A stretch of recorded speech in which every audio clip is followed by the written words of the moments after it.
دیکھنے کو ملا اتحاد بین المسلمین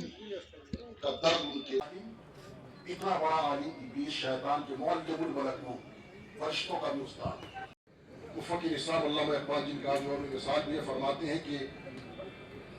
گیا شیطان مارا ایک سجدے کے نہ کرنے سے سید حسن الموسوی الصفوی محترم بزرگوں عزیزوں علماء تمام اللہ تعالیٰ کی سائلین درجات بلند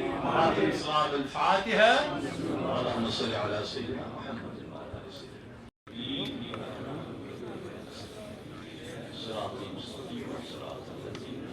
بسم اللہ الرحمن الرحیم الحمد نقصان ہے ہماری وادی کے لیے کہ بڑا عالم جو ہے وہ ہم سے جدا ہو گیا ہے، پورا جموں کشمیر جو ہے وہ اس غم میں مبتلا ہے، اور ہم یہ سمجھتے ہیں کہ میں نے اندر بھی یہ بات کہی کہ جو عالم ہوتا ہے اس کی جو وراثت ہوتی ہے، اس کا علم ہوتا ہے، اس کی محنت ہوتی ہے، اور جو انہوں نے محنت کی یہاں پہ کہ مسلمانوں میں اصلاح ہو، مسلمان جو ہیں وہ ایک بہتر زندگی بسر کرے، قرآن و حدیث کا درس انہوں نے دیا، ملی جو ہے اس وقت ہم آہنگی کی سخت ترین ضرورت ہے، کیونکہ آپ دیکھ رہے ہیں کہ اس وقت جو مسلمانوں کے حالات ہیں بہت مشکل حالات ہیں، جموں کشمیر کی اگر ہم بات کریں یا پورے ملک کی ہم بات کریں، ایک بہت بڑا مسئلہ اس وقت کیا وقف بل کے حوالے سے ہے، تو اس پر بھی تھوڑی بات کی،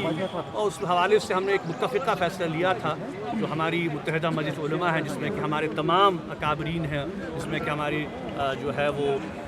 سنی ہیں، شیعہ برادری ہیں، بریلوی ہیں، پورے جموں کشمیر کے جو یہاں پہ ہمارے جو علماء ہیں وہ اس میں شامل تھے، بلکہ پچھلے ہفتے جو ہم نے اجلاس بلایا تھا جس میں کہ ہمارے جموں سے، لیس سے، کرگل سے بھی علماء آئے تھے، بدقسمتی سے سرکار نے وہ اجلاس نہیں ہونے دیا، لیکن ہم نے ایک متفقہ قرارداد وہاں پر پاس کی، اور ہم نے یہ فیصلہ کیا کہ وقف کے حوالے سے جو بھی فیصلہ آل انڈیا مسلم پرسنل لا بورڈ لے گا ہم اس کے ساتھ ہیں انشاءاللہ۔ تو اس حوالے سے چونکہ سپریم کورٹ نے فی الحال ایک عبوری ایک راحت دی ہے، اور ہم توقع رکھتے ہیں کہ جو ہمارے کنسرنز ہیں، مسلمانوں کے کنسرنز ہیں اس بل کے حوالے سے، سپریم کورٹ جو ہے ان کو بالکل ایکسیپٹ کرے گا اور اس بل کو رد کرے گا، کیونکہ ہم پورے نہ صرف جموں کشمیر کے مسلمان بلکہ پورے ہندوستان کے مسلمان اور پوری ہندوستان کی قیادت جو ہے وہ اس بات کی قائل ہے اور اس بات پر متفق ہے کہ یہ ہمارے اداروں میں، ہمارے انسٹیٹیوشنز میں کوئی مداخلت نہیں ہونی چاہیے، مسلمانوں کو یہ حق دیا جانا چاہیے کہ وہ اپنے ادارے خود چلائیں، جیسا کہ ہم دیکھ رہے ہیں کہ چاہے وہ ہماری ہندو برادری ہو، سکھ برادری ہو، ہماری باقی غیر مسلم برادری ہو، ان کے جو ادارے ہیں وہ خود چلائیں، جیسے ہم نے دیکھ رہے ہیں کہ ویشنو دیوی کا ادارہ ہے تو وہاں پہ ان کی انتظامیہ خود وہ چلا رہی ہے، تو کیوں بار بار مسلمانوں کے اداروں میں آپ کو مداخلت کرنی ہے؟ تو اس حوالے سے ہم نے جو ایک متفقہ قرارداد ہے وہ بھی جو ہم نے اڈاپٹ کی تھی، اور مساجد میں بھی پڑھی گئی، خانقاہوں میں بھی پڑھی گئی، تو اب دیکھیے چونکہ اب یہ معاملہ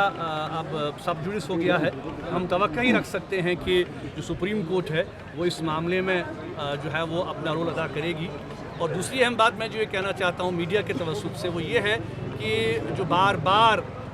ہماری مذہبی آزادی کو سلب کیا جا رہا ہے، جامع مسجد کو جو بار بار بند رکھا جا رہا ہے، ہمیں نماز ادا نہیں کی جا رہی ہے، بعض و تبلیغ پر پابندی عائد کی جا رہی ہے، تو میں یہ سمجھنے سے قاصر ہوں کہ آخر یہ عمل کیوں ہو رہا ہے،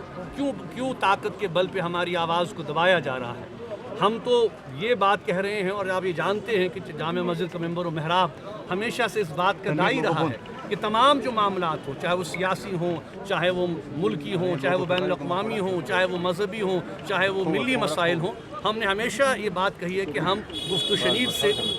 ان معاملات کو حل کرنا چاہتے ہیں، اس لیے ہم یہ توقع رکھتے ہیں کہ حکومت سے، اور چونکہ میں ہائی کورٹ گیا ہوں اور انشاءاللہ اسی ہفتے جو ہے وہ ایک اور سنوائی ہو رہی ہے میرے ہاؤس اریسٹ کیس کی جو کہ جمعہ کے حوالے سے خاص کر ہے، ہم توقع رکھتے ہیں کہ ہائی کورٹ بھی اس بارے میں ریلیز دے گا اور حکومت کو یہ انسٹرکشنز دے گا کہ میرے پر جو جمعہ پر جو پابندیاں عائد کر دی جاتی ہیں واضح تبلیغ پر، ان پابندیوں کو ہٹایا جائے۔